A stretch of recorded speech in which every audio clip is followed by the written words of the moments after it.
Hello everybody, and welcome to ZTV Live. Today's Wednesday, July 1st. Happy New Month to everybody out there. I'm Susan Mulligan Fleischman, and I'm so happy to have you here tonight. Our guest host tonight is Jane Collins with her newest episode of 10 Questions With. And tonight, Jane is welcoming Jaqueline Tucker, the Race and Social Equity Officer of the City of Alexandria, on her show tonight. It's sure to be a great conversation. We're going to learn a lot about Jaqueline's role for the city, what she does, and maybe some personal information about her as well, as only Jane can pull out of people. So stay tuned for that, please. But first, I'd like to do a few words from our sponsors. This episode of ZTV Live is sponsored in part by Delia's, located on Swamp Fox Road near the AMC Hoffman.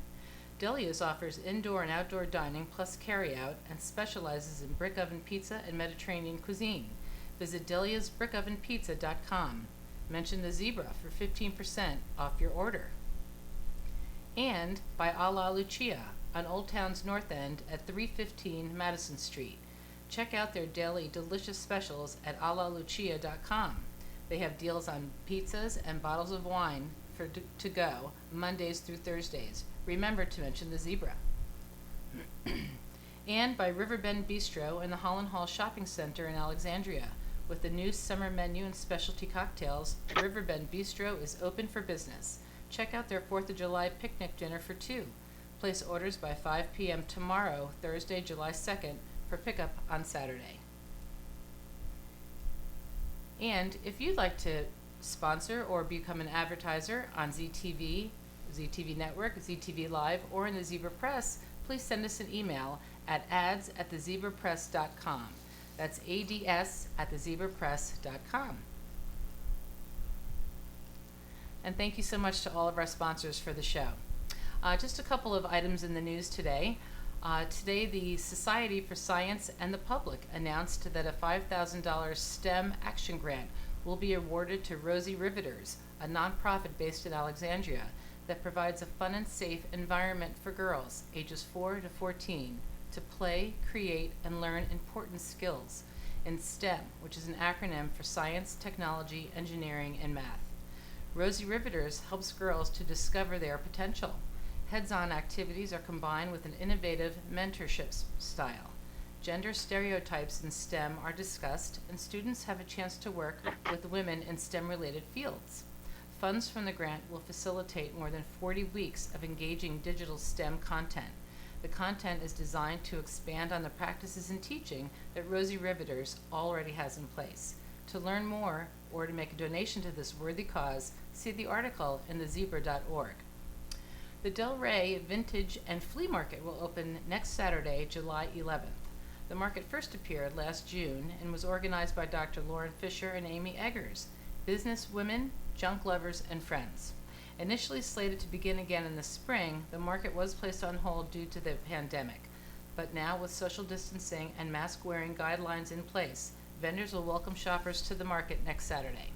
The Del Rey Vintage and Flea Market can be found in the parking lot at 1900 Mount Vernon Avenue, and now, new for 2020, the back parking lot of the Salvation Army Corps building just steps away. While the market is not officially affiliated with the Salvation Army organization, they greatly appreciate the generosity in accommodating their community of vendors, shoppers, and neighbors. So be sure to check that out next Saturday. And now, I'm happy to welcome our guest host for today, Jane Collins. Hello, Jane. Welcome back to ZTV Live. Hi, Susan. Thank you. Thanks for having me on a second week. How are you? Sure. Oh, I'm very, very good. I'm excited to meet your guest tonight. Yeah, she's awesome. She's done such important work in the short time she's been in Alexandria. And I'm excited for everybody to meet her. Good. Well, let's not waste any time. Let me bring her right up on the screen. And here she is. Hi, Jaqueline. Welcome to ZTV Live. Hi. Thank you for having me. Well, it's our pleasure to have you, really. Jane and Jaqueline, I'm going to let you two take it from here. Okay, great. Thank you, Susan. Okay, Jaqueline, welcome to the show. As you know, this is called 10 Questions With. It really means at least 10 questions with, because we probably have 20 in this magic bowl of questions. And I'll be pulling these questions out one by one. and just ask that you give us your answer. So it's a way for people to know what you do professionally, but also to know you personally, especially since you're so new to the city. Viewers, I encourage you, if you have questions, send them in through the chat box or whatever means you have online. And Jaqueline and I and Susan are going to review them after the show. We'll pick a couple and we'll answer them tomorrow in 5 Questions with Jaqueline Tucker, which is our follow-up story. And you can look for that on the Zebra Press on Facebook tomorrow. So with that said, are you ready? I hope so. Okay. All right. Question 1. Okay. Oh, what action can people take to begin dismantling systemic racism that will have the strongest impact in Alexandria? Starting out heavy, aren't we? Very heavy hitter. I think that there are a lot of actions that people can take. I think many of the actions start with the person. I think people need to understand what racism means, and they need to understand how it shows up in their lives, in their circumstances, in their friend circles, in their social settings, in their cultural kind of intaking, whatever that may be. So I think that people need to understand their individual role in racism, and then be able to connect that with the systemic racism that we're seeing now, and that people are kind of more aware of, and then figure out what systems they're a part of and how they can dismantle them. So I think that there's an individual learning that has to take place. And I think people can be involved in many ways. I think people can give their time. There are many organizations in Alexandria that are working to dismantle racism in our community. People can also donate and provide funds to organizations in Alexandria, but across the country that are working to dismantle systemic racism. And they can give their talents. I think there are a lot of people who are thinking about creative ways within our community to really be involved in this, whether it be art projects, whether it be with civic organizations, whether it be on the front lines or marching. There's so much that we can do.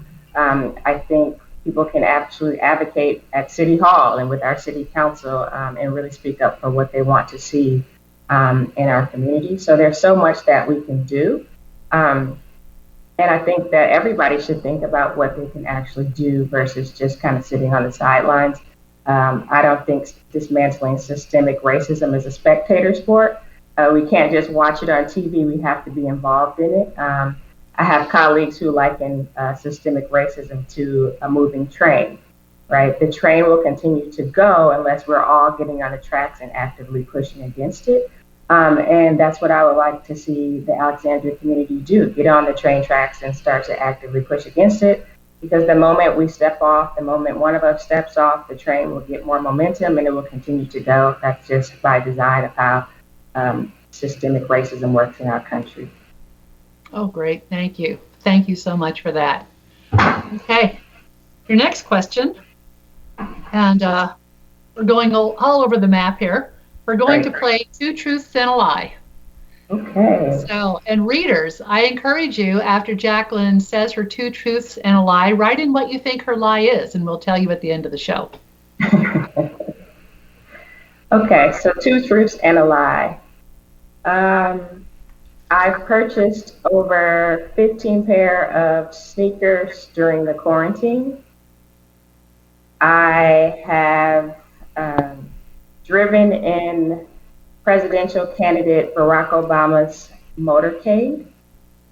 And I've been asked to participate in over 15 panels on race and equity in the past month. Oh, that's tough. That's tough. Okay, viewers, which one do you think is the lie? Send your answers in. Susan's going to tally them, and you'll find out at the end of the show. All right. Next question. And I'm alternating between personal and professional questions. So a couple of weeks ago, in an Act Now Tuesday talk with Act for Alexandria, you said that COVID-19 and the death of George Floyd has opened people's eyes to systemic racism. And what did you mean by that? Yeah, so I think prior to COVID-19 and prior to the death of George Floyd, Ahmaud Arbery, Breonna Taylor, Tony McDade, Brayla Stone, all of the deaths we're kind of seeing, and the violence that we're seeing, I think people thought racism was, it couldn't be them individually. I think people thought of it, as a very individual, kind of individual acts of bigotry and prejudice towards other individuals. And if they weren't exhibiting that behavior, then that they weren't a racist. And I think what people are seeing now is that with COVID-19 disproportionately impacting Black, Indigenous people of color, and with the deaths of George Floyd, we see that people are seeing police brutality and the healthcare system, access to healthcare, who's a frontline worker, income, the rental housing problem that we're seeing, all as a result that this is an institutional issue and problem that we're facing. And it's systemic. It's in all of our systems. It's in all of our institutions. So it's not just the individual behaviors that are impacting outcomes for people of color, but it's the system, the way it's set up, and the way it's designed, and that's oppressing people of color and other marginalized groups. So I think we're shifting more from the individual kind of recognition of racism to this more holistic and systemic racism, which I think is a great thing because those of us who are in oppressed groups have lived that's our lived experience. And it's something that we're trying to advocate for, but for others not to see it, it makes it all that more difficult for us to try to get transformative change in our country and in our cities. Okay. Alexandria closed almost as soon as you started working here. So have you gotten to see any of our sites? Right. Short answer is yes. So my office is on King Street in City Hall. And some of our key partners work on the waterfront.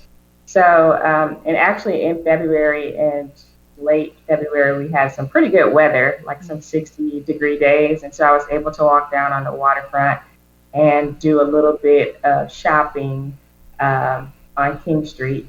I've also joined Orange Theory Fitness on King Street. And so I'm getting more familiar with that particular area of Old Town, Alexandria. So I've also been to the museum, the African American History Museum. We had a communicator staff meeting there, so I was able to see that and connect with Audrey Davis, who is leading that effort over there. So I've seen some things, lots more to see, and I'm looking forward to that. Thank you. I think we're all looking forward to getting out into Alexandria again when the time is safe. You also said at the Act Now Tuesday talk that the local government makes decisions without input from the community. And what did you mean by that? So, I mean, the squeaky wheel gets the oil. Mm-hmm. I think there are many people in Alexandria who feel empowered and franchised. They have a voice. They know how to use that voice. They're comfortable using that voice.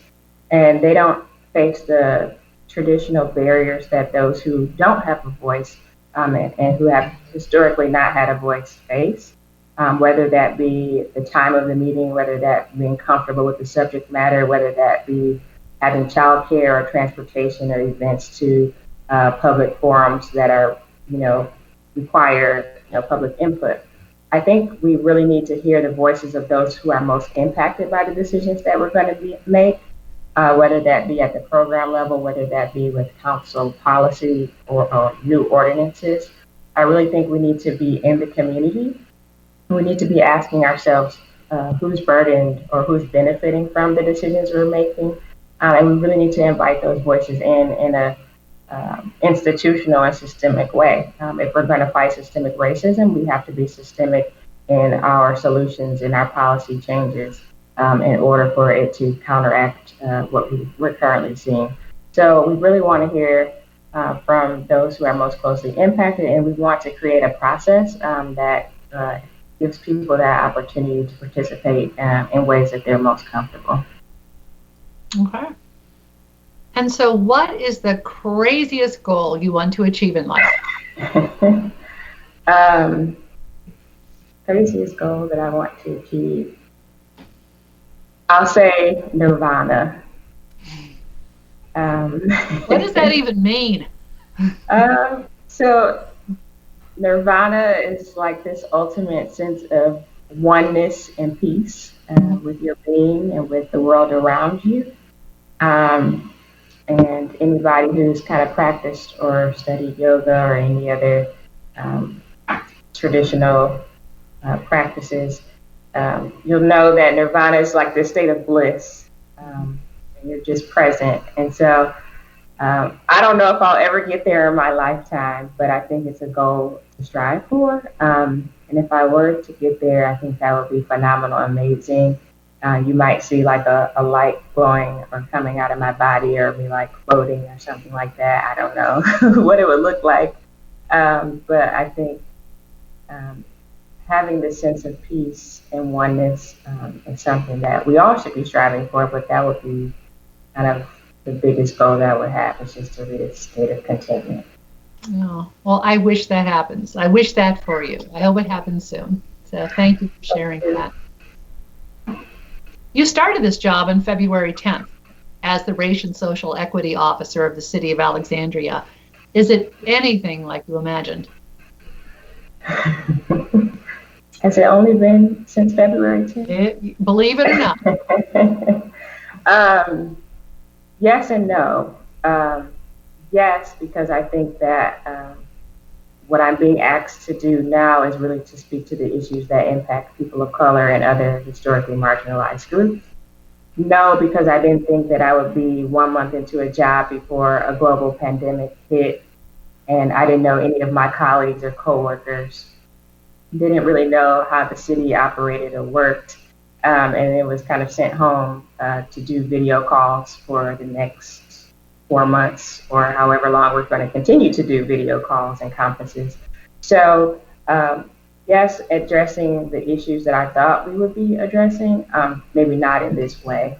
And so I would have to say no, because I didn't think that this would happen in this way. But I am glad and I'm proud that we are taking this seriously. I'm glad that our leadership supports the work of race and social equity, and that we've really been able to center race and social equity in our response to COVID-19, but also in our response to George Floyd's death and the protests that are ongoing. And so I think just elevated awareness has kind of expedited a lot of things that may have taken place. And I told you all earlier, I'm really feeling like I need to reclaim my first 90 days because it just has been a whirlwind, and have not had the opportunity to really assess what would go on internally under regular order, because everything has been very much so abnormal. So,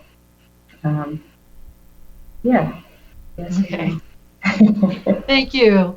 We're about halfway through the show. Again, if any of you viewing have any questions, please send them in. We'll review them after the show, and we may select some of them to be part of our 5 follow-up questions tomorrow, which we'll post on thezebra.org and on Facebook. So your next question, Jaqueline, what is one thing about you that most people don't know?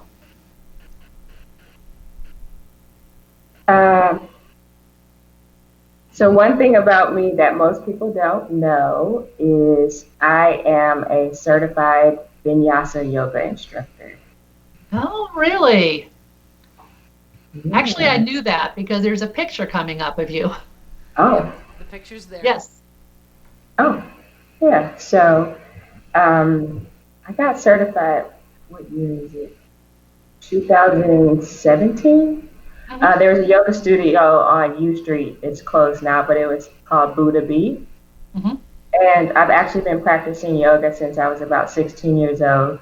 I've been an athlete most of my life and had some injuries in high school, and my mom recommended yoga. It's really been life-changing. It really helps me to center. It really helps me to be active and flexible. And really take my mind off things. And I think that really goes back to that piece about nirvana and really having that union, your mind, body, and spirit kind of being aligned. That's really kind of the principle of yoga. I also appreciate the fact that in most instances, yoga is accessible to most people. And so I think it's a great way to kind of break down barriers and, invite people in to being present in the moment. And I think oftentimes we get so distracted about what's happened in the past or what's going to happen in the future. And yoga is really a way to for me to center myself, but also for others to center as well. So that's one thing that most people don't know. Also, I don't teach yoga classes. So you all may be wondering, I am certified to teach, but I don't actively teach. And maybe that's something that I may need to pick up. So let me know if you guys are interested. Oh, I'm interested. We can do a totally class at City Hall one day. That would be awesome. So, okay. So what is the biggest misconception that white people have surrounding Black Lives Matter? I think by far the biggest misconception is that when people say Black Lives Matter, that they're asserting that other lives do not matter. And that is absolutely not what Black Lives Matter means. Black Lives Matter is an assertion that Black people should be treated equally and humanely in our society. And if we look at data, if we look at anything that we see on TV, we know that Black people are disproportionately impacted by almost any measure of life, but specifically police brutality in our country. And so Black Lives Matter is really us trying to assert that we matter. And in many instances where it seems like we're disregarded and our humanity is not taken the same way as others. So all lives cannot matter if Black lives matter. Black lives do not matter. And so I think that's something for people to recognize, is that if you're saying that all lives matter, but Black lives clearly do not matter, if we can be murdered on TV and be recorded, or if we can be hunted down in our neighborhoods, or if we can be shot and killed in our sleep, that doesn't show that we matter. And so us asserting that is really just trying to say that we're important too. Our lives matter. We deserve to live. We deserve to have dignity. We deserve to have respect. So that is what that means. Thank you for that answer. So if your office could have any celebrity or VIP speak to Alexandria about Black Lives Matter, who would that be?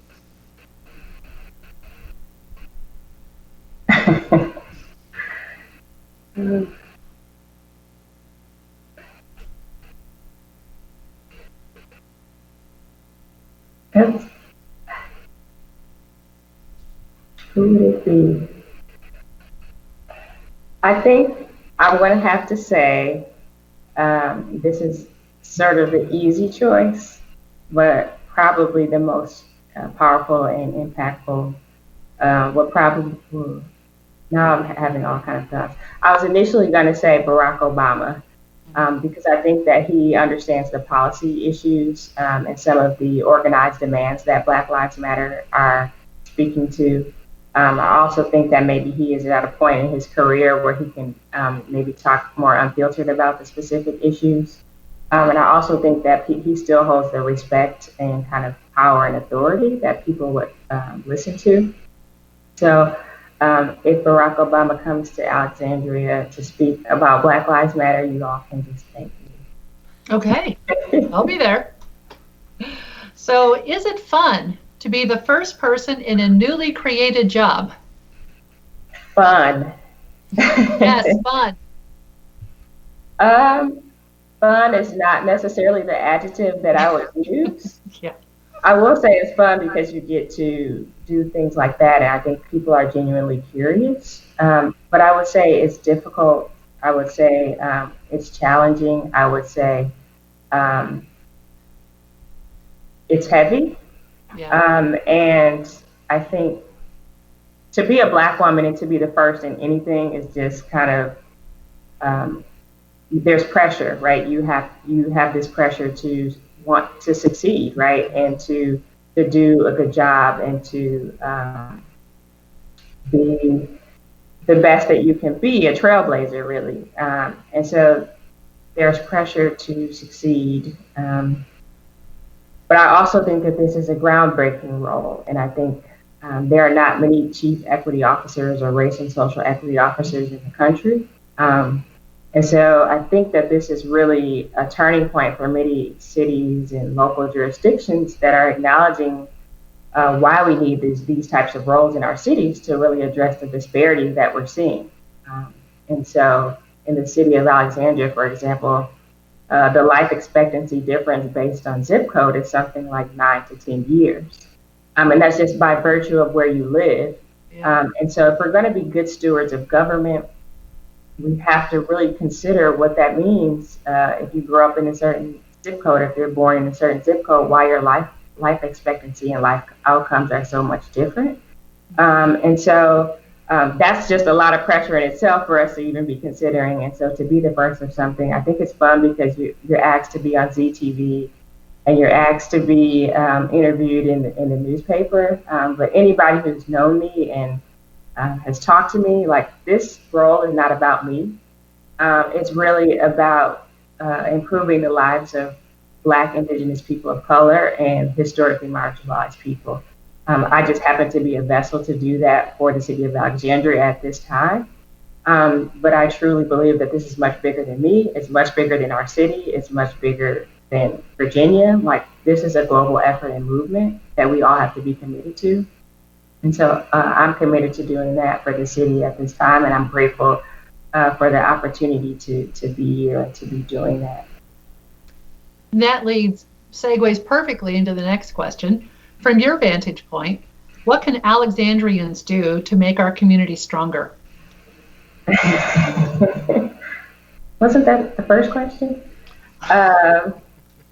I think, so I've been reading a lot of Audre Lorde lately, and she really talks about Americans in general not having the capacity to acknowledge and celebrate our differences.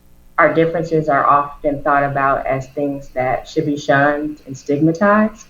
And so I think what Alexandrians can do is really to recognize the differences we have, seek out different opinions, seek out different types of people, recognize and celebrate that diversity. And if we embrace it, we can use it positively to make change together.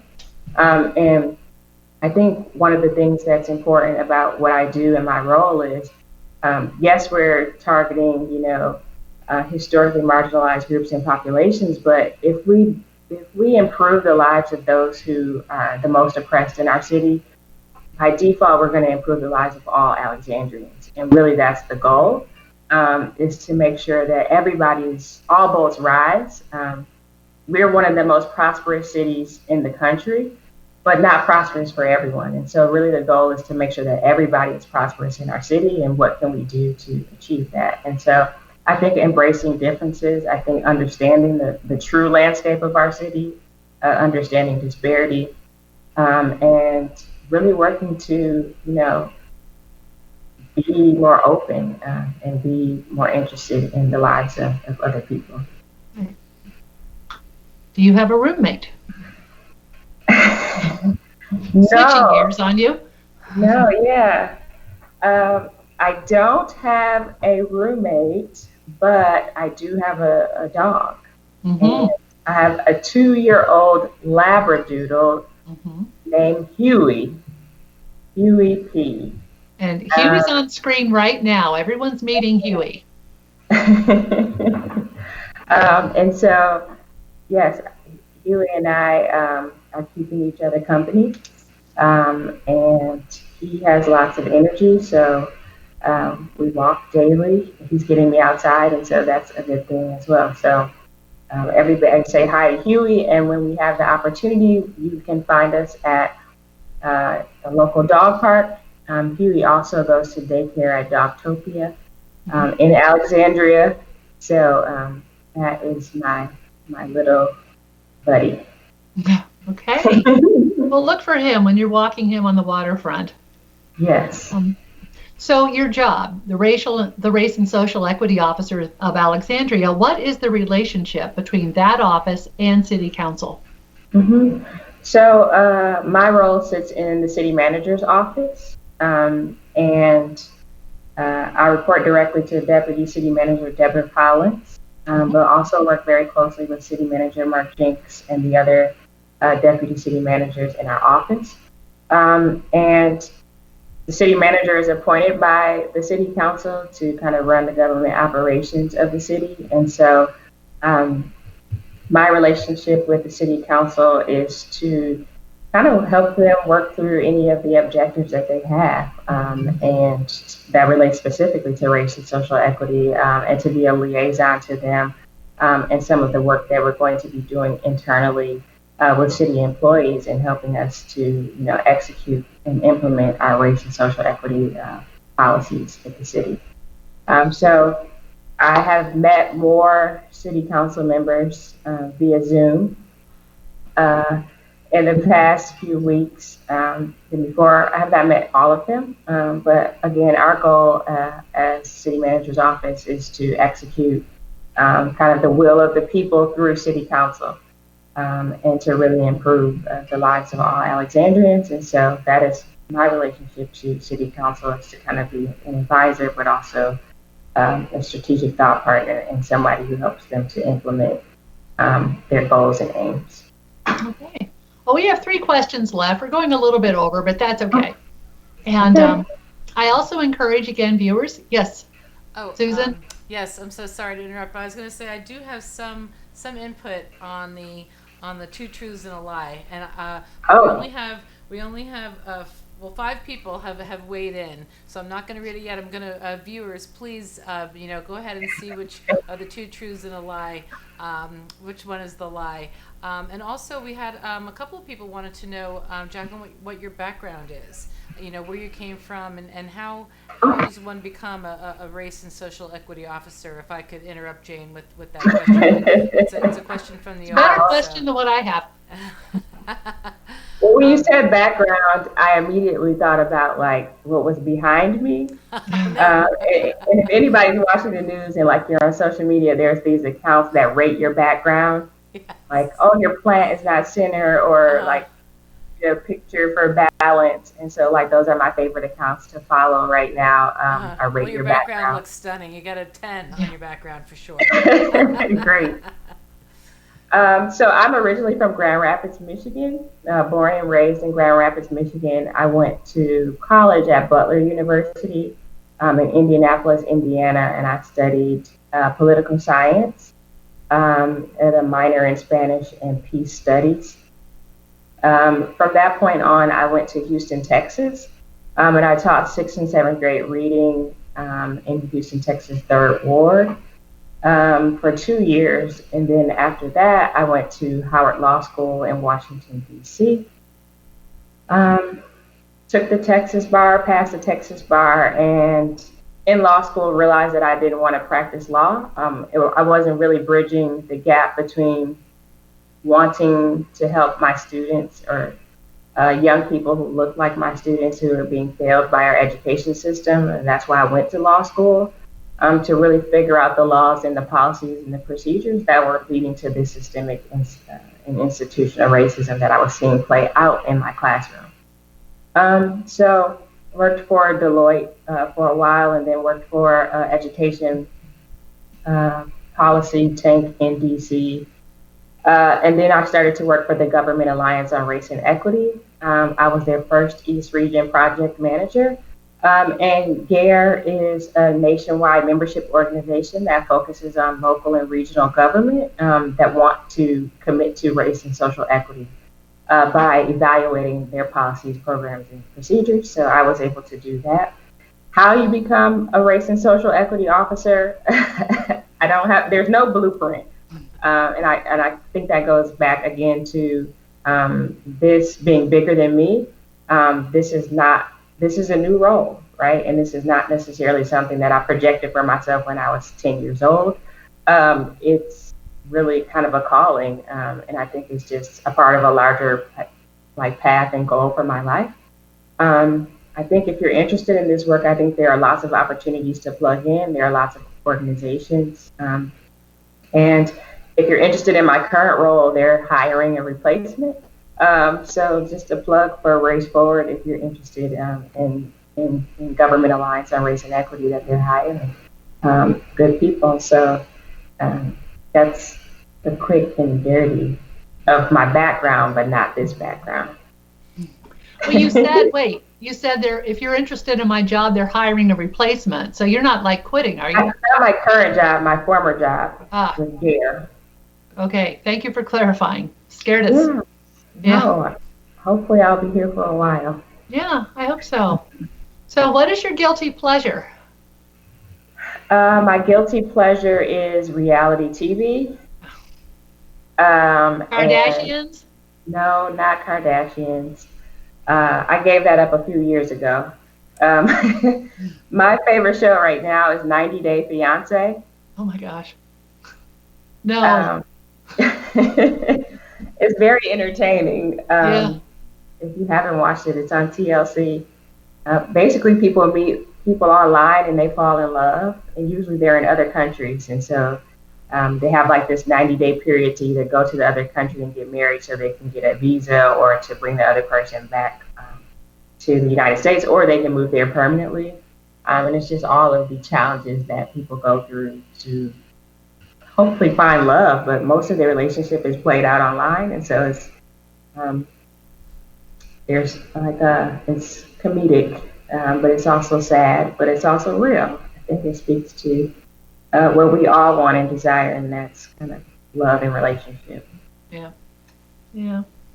So how are you coping with all lives of Black Lives Matter as a Black woman? Uh, how am I coping? I'll just say it's been extremely challenging. Um, it's been hard just to see the transition that is currently happening in our society. But as a Black woman, just thinking about your own personal safety and the safety of your family and your friends, and like what it means for you to live, right, and to survive in many instances when we're not meant to survive, and what that means. I think finding, being mindful, again, going back to the yoga, but I think finding acts of joy as resistance, and finding rest as resistance are important and necessary for me to be able to cope. Finding connection with my friends and being able to talk things out with them, and seeing how they're advocating in their workspaces gives me energy. So just being able to hold on to the things that you know to be true, and the things that you know that are true to you, are important, but it is difficult and it's challenging when it seems like things are set up against you, or they're set up against people who look like you. So I think joy and rest. There's an Instagram page called the Nap Ministry, and their whole kind of focus is making sure that you know that you need rest in order to continue to do this type of work. So often we could kind of run ourselves into the ground, and so often the onus is on Black women in particular to be doing this work, and so we really have to be able to hold ourselves in space, and really lean on other people who can support you at times when you don't think you can. Okay. We have one more question, and That's we'll it. wrap up and then find out which one was your lie. But which family or friend has influenced you? I'm sorry, which family or friend has influenced you the most, and why? So my mother has influenced me the most. So my mother is a retired professor from Grand Valley State University. She taught African American studies and women's studies and women's literature and English. And during the quarantine, I have had opportunity to spend extended periods of time with her, and just talking through what's currently going on in society, and talking through history, and having questions about how she would approach things. She has a wealth of knowledge about like the smallest things. We often think of the most notable people who have impacted the movement for civil and human rights, but she knows, you know, the Pullman porter or, you know, the woman activist who activated, you know, who was active in your neighborhood. Like she knows these very minute details that, you know, often get left out of like on the larger picture of how movements operate and grow. And so I've really appreciated like her perspective on that. We listened to the 1619 podcast together, and I had so many questions, and she was like, well, they didn't mention this or they didn't do that. And I was just kind of like, how do you know all of this? But my mom is an avid reader. She's been a reader my entire life. That is what she does, is read. And so there's a reason why she has so much knowledge, but I'm glad that I'm able to lean on her and to have the opportunity to learn from her, especially now that I'm in this role. Yeah.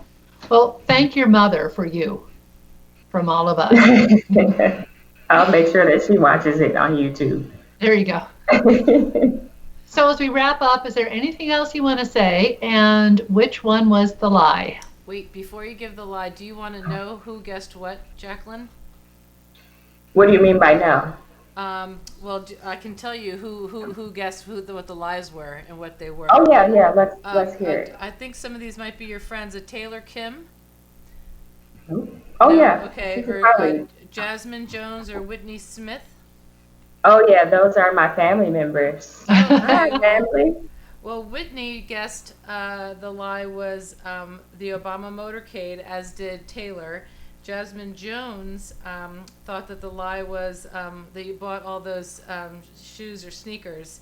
And then we had two zebra people who guessed that the lie was that you sat on 15 panels. So you fooled everybody. You're really a good liar, because That's not good. I think so. The secret to two truths and a lie is to make them all somewhat true. Mm-hmm. Some of them more true than others. So the lie is I've been asked to participate in over 15 panels. It's more like 10. So the discrepancy is the amount, the quantity. Yeah. So well, awesome that you were in President Obama's motorcade. Yeah, so in 2008, he came to Indianapolis when I was at Butler University, and I had a friend who was working on a campaign, and he just called me up, like, what are you doing tomorrow at this time, and do you have an American-made car? And I was like, I don't think I'm doing anything. Yes, I have an American car. Like, what is it? And he gives me this address and show up here at this time and bring your ID. And so I show up, there's like a row of like these black vans. They're all American cars. And they're like, you're going to drive in the Obama motorcade. So just wait here. Your driver's like, so they give us the keys to the car.